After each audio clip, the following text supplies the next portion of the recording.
தற்போது கூட அவ்வாறு நிறைய ஆத்மாக்கள் உள்ளன. அவர்களுக்கு செய்தி இன்னும் கிடைக்கவே இல்லை.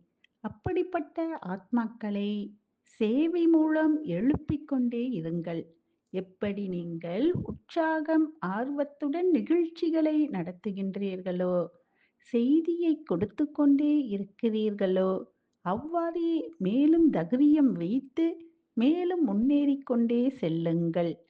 புகார்கள் தங்கிவிடக்கூடாது. நீங்கள் எங்களுக்கு வாய்ப்பே தரவில்லை என்று புகார்கள் தங்கிவிடக்கூடாது. சேவையினுடைய வாய்ப்பை அதிகரித்துக் கொண்டே செல்லுங்கள். இவ்வளவு பெரிய உலகம் எவரது புகாரும் இருந்துவிடக்கூடாது. நாலாபுறத்திலும் உள்ள சேவையை அதிகரித்துக் கொண்டே செல்லுங்கள். ஓம் சாந்தி. நன்றி பாபா. தற்போது கூட அவ்வாறு நிறைய ஆத்மாக்கள் உள்ளன. அவர்களுக்கு செய்தி இன்னும் கிடைக்கவே இல்லை. அப்படிப்பட்ட ஆத்மா